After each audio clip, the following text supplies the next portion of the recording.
Alléluia. Vous savez pourquoi on fait Alléluia à l'Armée du Salut? Parce que notre index est en train de montrer à qui nous appartenons, de quelle patrie nous faisons partie. Alors, si vous êtes chez vous, à 3, on fait un Alléluia ensemble. Vous êtes prêts les jeunes? 1, 2, 3, Alléluia! Ça montre à quel point nous sommes unis dans cette patrie que Jésus-Christ nous a donnée. Alors ce matin, nous allons chanter, je suis en décalage horaire, ce matin nous allons chanter Dieu a une armée qui se lève. Et j'invite tous nos amis salutistes ou chrétiens à être membres de cette armée de Jésus-Christ qui nous dit qu'on se lève pour le bonheur, la joie, la délivrance par la résurrection de Jésus. Dieu a une armée qui se lève pour lui obéir. Dieu a une armée qui se lève pour le servir. Peuple de Dieu, lève tes mains pour l'adorer. Peuple de Dieu, ouvre ta bouche.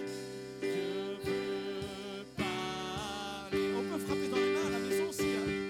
Dieu a une armée qui se lève pour lui obéir. Dieu a une armée qui se lève pour le servir. Peuple de Dieu, lève tes mains pour l'adorer. Peuple de Dieu, ouvre ta bouche. Dieu veut parler aujourd'hui à tout le monde sur cette terre, à l'agneau de Dieu. C'est l'Esprit de Dieu Oh, pardon. Qui l'entraîne, qui mène c'est l'Esprit de Dieu qui l'entraîne dans nos combats.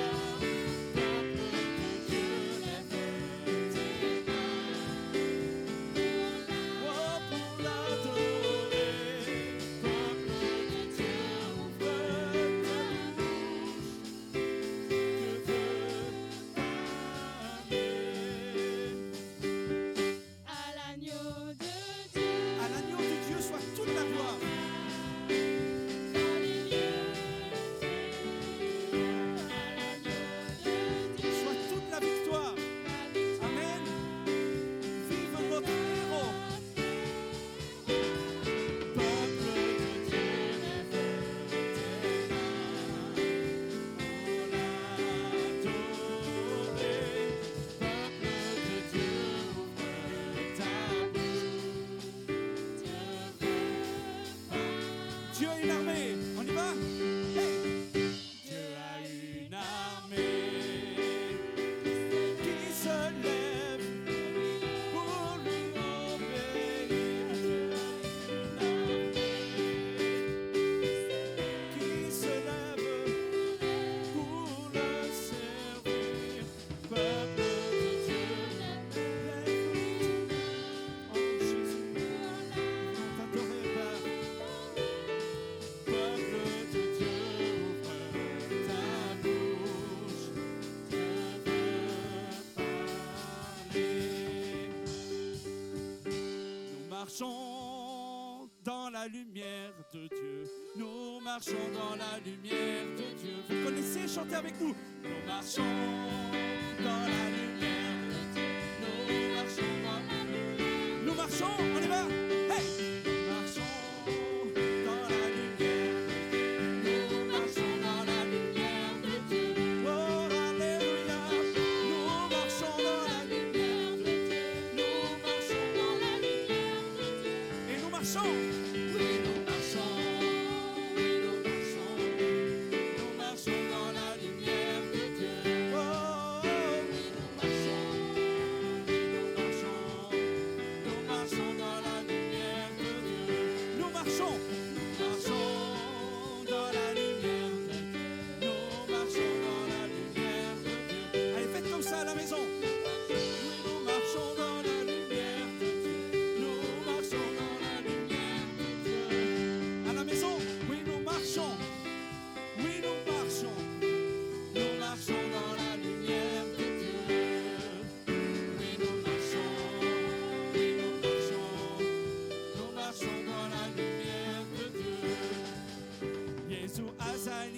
wa, Yesu azali wa, Yesu azali wa nabiso. Ensemble, Yesu azali wa, Yesu azali wa, Yesu azali wa nabiso. Yesu azali wa, azali wa, Yesu azali wa, Yesu azali wa nabiso. Yesu azali wa, Yesu azali wa, Yesu azali wa nabiso. Alléluia. Alléluia, Alléluia, Alléluia na Yesu. Alléluia, Alléluia, Alléluia na Yesu. Jésus-Christ est avec nous, Jésus-Christ est avec nous, Jésus-Christ est avec nous chaque jour. Ça c'est du français les gars. Christ est avec nous, Jésus-Christ est avec nous, Jésus-Christ est avec nous chaque jour. Alléluia international. Alléluia, Alléluia, Alléluia na Yesu. Alléluia, Alléluia, Alléluia na Yesu. Nous marchons dans la lumière de Dieu. Nous marchons dans la lumière de Dieu. Nous marchons dans la lumière de Dieu. Nous marchons dans la lumière de Dieu. Amen. Que Dieu nous bénisse. Je vais maintenant laisser la place à la lecture et à la parole dans la prédication. Merci.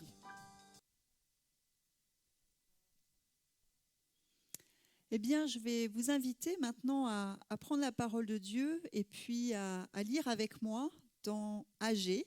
Et nous allons prendre la lecture au chapitre 1, du verset 1 au verset 15. La 2e année du roi Darius, le 1er jour du 6e mois, la parole du Seigneur parvint à Zorobabel, fils de Shealtiel, gouverneur de Juda, et à Josué, fils de Yehozadak, le grand prêtre, par l'intermédiaire d'Agé, le prophète. Ainsi parle le Seigneur des armées. Ce peuple dit, le temps n'est pas venu, le temps où la maison du Seigneur doit être rebâtie. Alors la parole du Seigneur leur parvint par l'intermédiaire d'Agé, le prophète. Est-ce le temps pour vous d'habiter vos maisons lambrissées, quand cette maison est en ruine ? Maintenant, ainsi parle le Seigneur des armées. Réfléchissez à votre situation. Vous avez beaucoup semé, mais cela rapporte peu. Vous mangez, mais vous n'êtes pas rassasiés. Vous buvez, mais vous n'êtes pas ivres. Vous êtes vêtus, mais vous n'avez pas chaud. Le salarié reçoit son salaire dans une bourse trouée. Ainsi parle le Seigneur des armées. Réfléchissez à votre situation. Montez dans la montagne, apportez du bois et bâtissez la maison. Je l'agréerai et je la glorifierai, dit le Seigneur.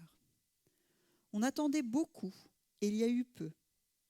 Vous l'avez rapporté à la maison, mais j'ai soufflé dessus. Pourquoi ? Déclaration du Seigneur des armées. À cause de ma maison qui est en ruine. Tandis que chacun de vous s'affaire pour sa propre maison. C'est pourquoi au-dessus de vous, le ciel a retenu la rosée et la terre a retenu ses produits. J'ai appelé la sécheresse sur le pays, sur les montagnes, sur le blé, sur le vin, sur l'huile, sur ce que produit la terre, sur les humains et sur les bêtes, et sur tout le produit du travail. Zorobabel, fils de Shealtiel, Josué, fils de Yehozadak, le grand prêtre, et tout le reste du peuple écoutèrent le Seigneur. Leur Dieu, d'après les paroles d'Agé, le prophète, selon la mission qui lui avait été donnée du Seigneur, leur Dieu, et le peuple fut saisi de crainte devant le Seigneur. Agé, messager du Seigneur, dit au peuple comme un message du Seigneur, « Je suis avec vous. » Déclaration du Seigneur. Le Seigneur éveilla l'esprit de Zorobabel, fils de Shealtiel, gouverneur de Juda, l'esprit de Josué, fils de Yehozadak, le grand prêtre, et l'esprit de tout le reste du peuple. Ils vinrent se mettre à l'œuvre dans la maison du Seigneur des armées, leur Dieu. Amen. Dans le passage en fait que nous venons de lire, le prophète Agé s'adresse à Zorobabel et à Josué, qui sont donc respectivement le gouverneur de Juda et le grand prêtre au retour donc de l'exil de Babylone, donc quelques années 537 avant Jésus-Christ. Tous les deux en fait étaient des responsables de la petite communauté juive, l'un le chef politique et l'autre le chef religieux. En fait, au lieu de consacrer leur temps et leurs ressources à la restauration du temple, qui était au début le but principal de leur retour en Palestine, le peuple ne songeait qu'à son intérêt personnel. C'est pourquoi Dieu parle au travers d'Agé pour leur rappeler quelle est la priorité de leur vie, c'est-à-dire rebâtir le temple avant tout. En effet, on se rappelle dans 2 Chroniques 36-23 que Cyrus, le roi de Perse, avait autorisé la reconstruction du temple. Je ne sais pas, ça vous dit certainement quelque chose. Tout d'abord, ici, on voit dans ce passage que nous avons un rappel d'abord de qui est Dieu.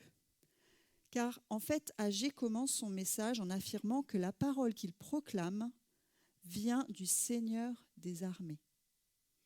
Alors c'est un terme qui a une connotation militaire, c'est vrai, mais qui nous rappelle que c'est un Dieu qui est souverain sur tout l'univers et qui règne en maître.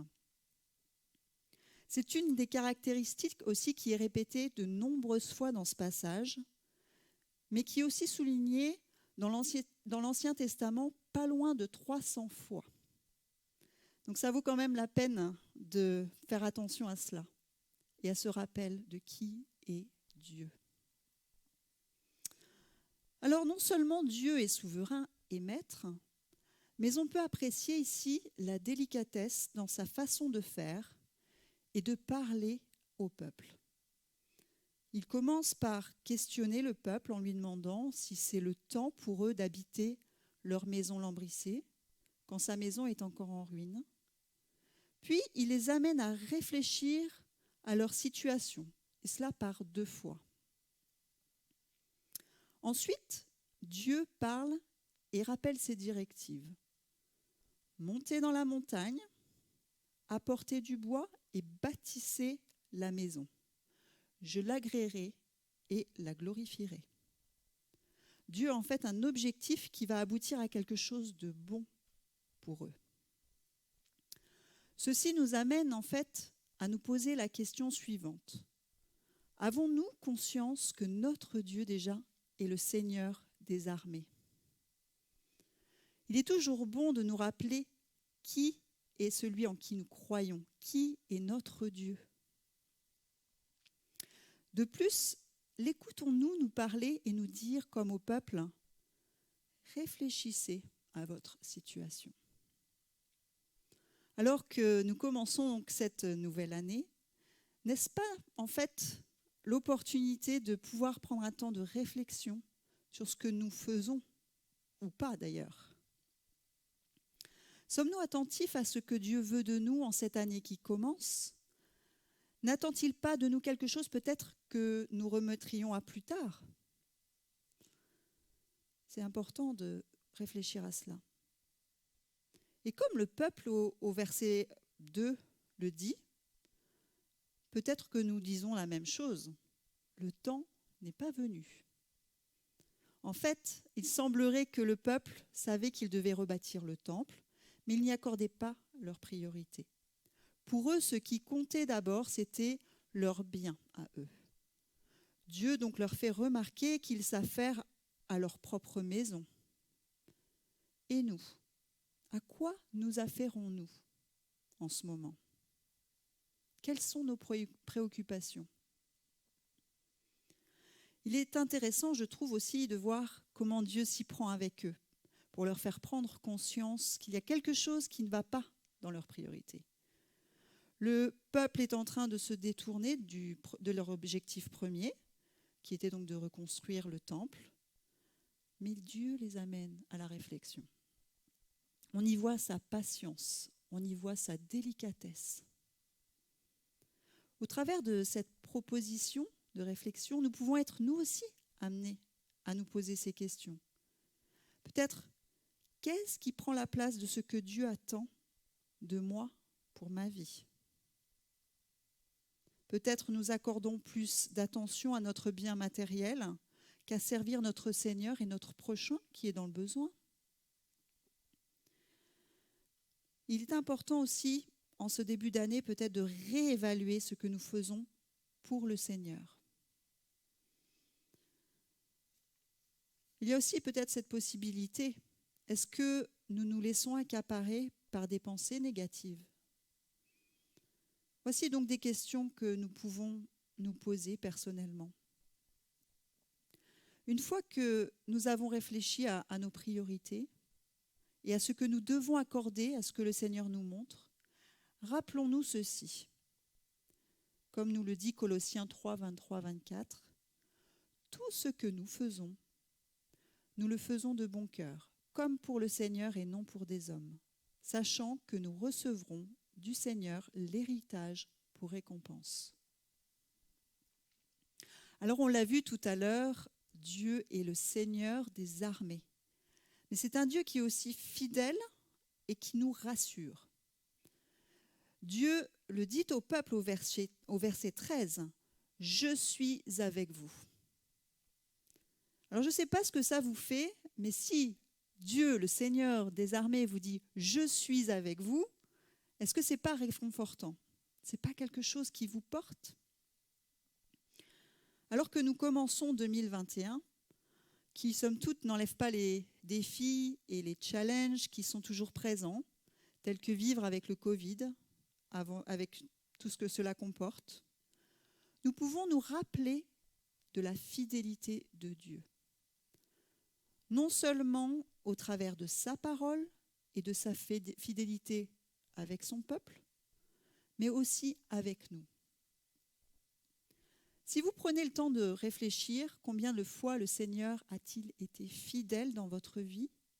Combien de fois il a été à vos côtés pour vous réconforter malgré les épreuves ? On peut voir qu'il est bien présent. L'avoir à nos côtés, donc pendant l'épreuve et les difficultés, fait vraiment toute la différence. N'avez-vous jamais été étonné en regardant un aveugle avec sa canne et puis peut-être un chien aussi de guide ? Moi, souvent, c'est quelque chose qui m'étonne quand je vois cette personne qui ne voit pas ou qui voit peu et qui met sa confiance dans un animal pour le guider. Malgré donc en fait les difficultés qu'un malvoyant rencontre, il y a donc ce soutien avec ce chien qui est là pour le guider dans ses pas.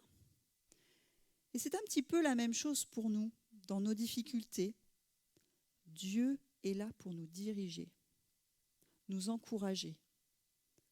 Mais il faut mettre notre confiance en lui. Ça demande une confiance. Je vous invite vraiment à réfléchir à toutes ces fois où le Seigneur a été fidèle. Personnellement, l'année 2020, comme pour beaucoup de toute façon, aura été bien difficile dans plusieurs domaines.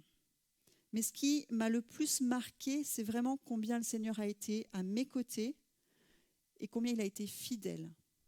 L'été dernier, donc on a failli perdre notre fils dans un accident où il aurait même pu finir aussi paralysé.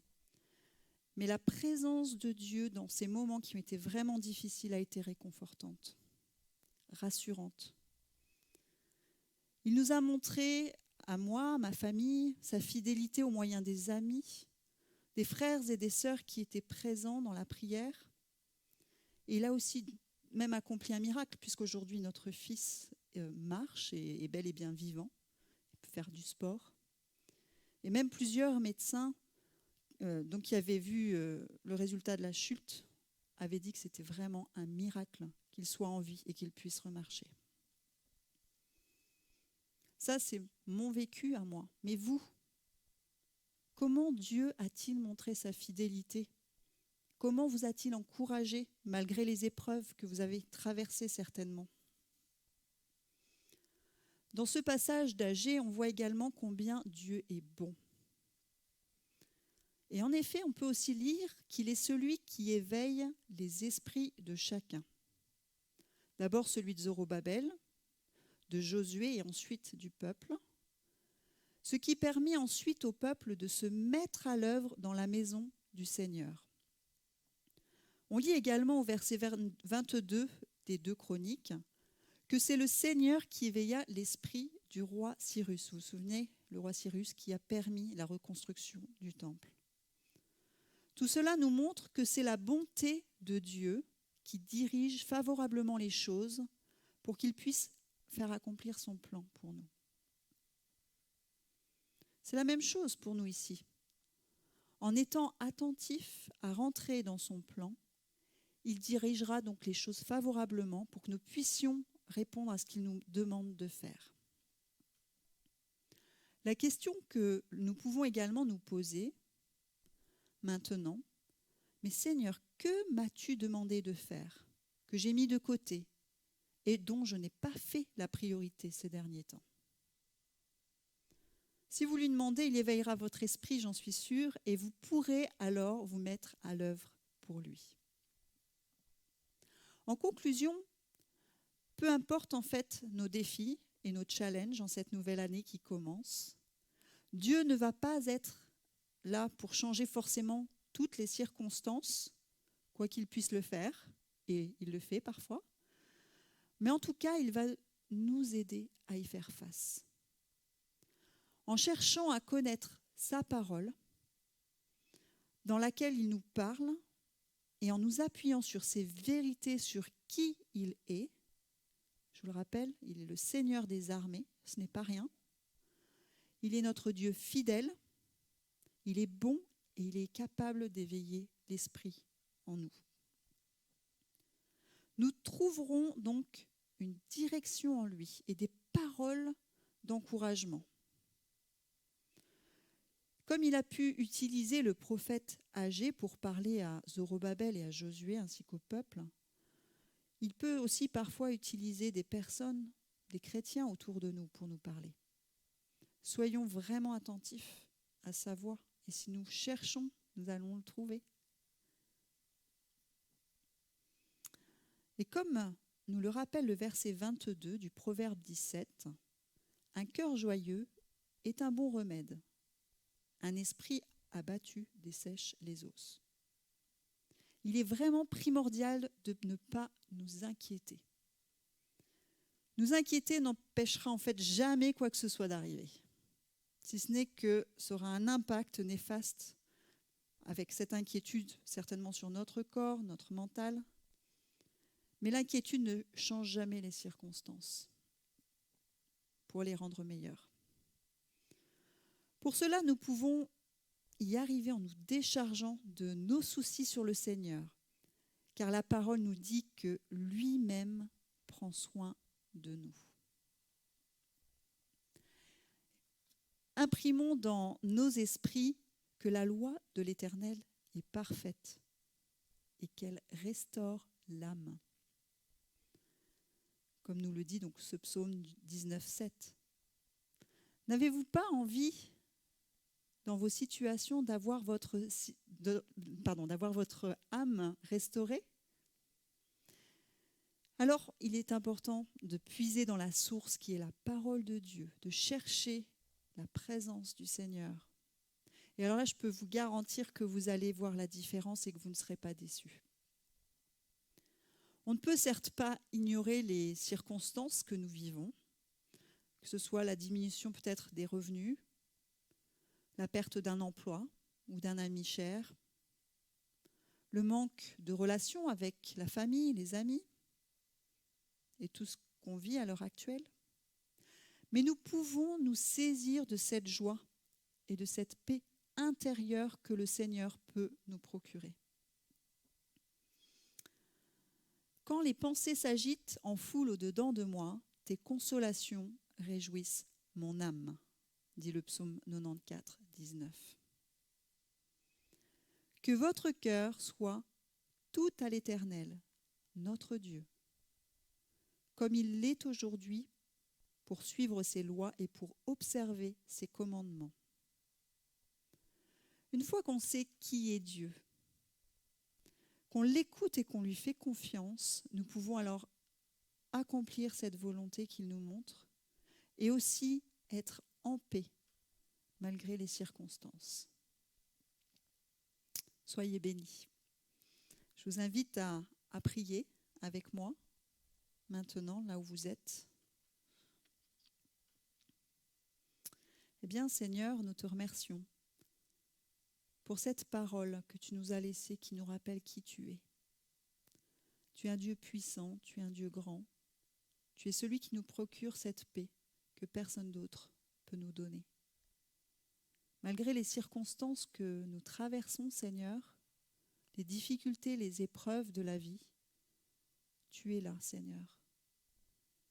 Merci d'être à nos côtés. Aide-nous à faire de toi notre priorité, de toi et de ce que tu nous appelles à faire aussi pour te servir. Vraiment, parle à notre esprit pour que nous puissions être dans ta volonté. Montre-nous quels sont tes désirs pour nos vies, Seigneur. Je te prie pour chacun d'entre nous, là où nous sommes, afin que nous puissions réfléchir à notre situation et à ce que tu attends de nous. Merci de nous montrer ta direction. Merci de nous avoir rappelé qui tu es. Aide-nous à ne pas oublier qu'on peut compter sur toi. Parce que tu es grand, tu es le Dieu des armées. Que ton nom soit béni, Jésus. Amen. Soyez bénis.